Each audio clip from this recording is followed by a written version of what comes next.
So one of the things that I've noticed that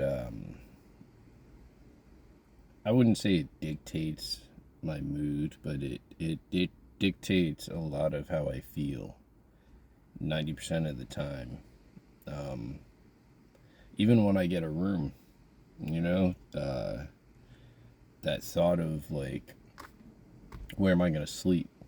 You know, where am I going to use the bathroom? And where am I going to shower? Where am I going to brush my teeth? And like that's heavy.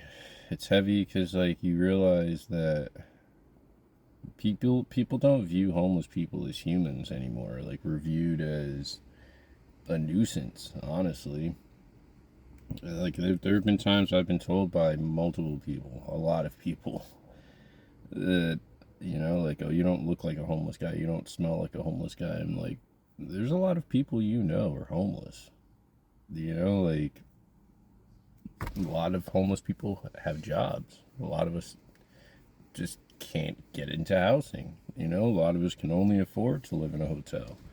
Like my instance was domestic abuse and identity theft. So I'm literally kept in a cycle that I can't get out of, that I didn't put myself in. And that's another thing that's been heavy to deal with. Like I I understand, like making choices or making actions that cause you to be homeless, cause you to lose your job, or cause you to lose your housing. Like, but I don't agree with people who just put someone out onto the street.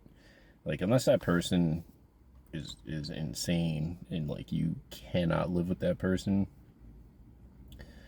I don't believe that people deserve to be living on the street. And even then, I think that that person needs help. Like, you shouldn't. No one should hold the power of life and death over another human being, in my honest opinion. And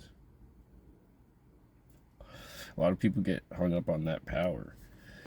Let's see, like what my wife did was she used stereotypes, racial tropes, and bigotry, and she preyed upon a lot of people's bigotry. You know, she used my record against me, and instead of saying, "Yeah, my husband came home and turned his life around. He's never been back to prison," she used that against me in a sense of um, created a vision or a version of me for these people that made me this all violent black man. And she pretty much tried to have the police lynch me when after she served me and she was done with me being in her existence. She tried to have the police kill me. She tried to have the police arrest me. She tried, like she had the police tell me I'm not allowed in that town. And at one point, the police didn't believe that they were my kids.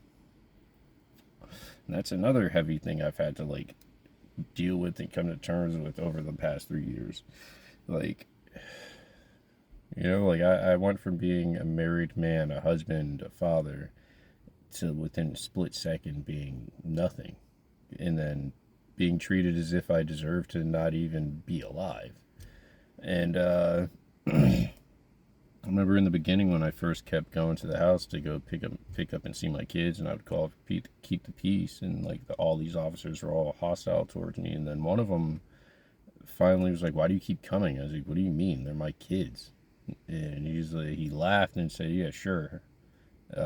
It's something effective. Yeah, sure about that, buddy. And my kids came out, they hugged me, they said, "Hey, daddy," and he like got real red and upset, and we got them in my car and left. And it was just like moments like that have sat with me, you know. Because like I've said, I signed those kids' birth certificate. I raised them from when they came out of this woman until she decided I was no longer a human being, and I still continue to raise these boys, my children, you know. But like I said in the beginning of the video, it's a heavy, it's a weight. You know, like I gotta figure out where can I even sit that's, you know, like not gonna bother people. Like I can go hang out in the library, but then like after a while, like if I'm not reading a book or doing something, like, you know, people start looking at you weird. You know, like go put in job applications, people don't call you back, and that's another thing. You know, like I brought up identity theft. I have not been able to change my address since I was put on the street. I've not been able to change and keep my address. 36 years old. I'm pretty positive I know how to do a change of address, especially when I've done one every 3 to 6 months since I was put on the street. And every single time the postmasters have gotten involved. So, 3 years after being served, we're still let go, and I'm still homeless, and I'm still being treated as if like I deserve to be homeless and that I'm lazy because I haven't gotten my way out of it. When in reality, how can you get your way out of something that someone else created for you and made sure that you can never climb your way out of it? Mind you, I'm driving a car she still owns, a car that she still has access to, a car that she still reports stolen from time to time. So I just, to me, it's mind-boggling. Like she said, she wanted a divorce. I said, okay, let's get a divorce, and then hell, hell on earth. And to me, it just doesn't make sense. If you're the one that initiated this divorce, why am I the one that has to suffer?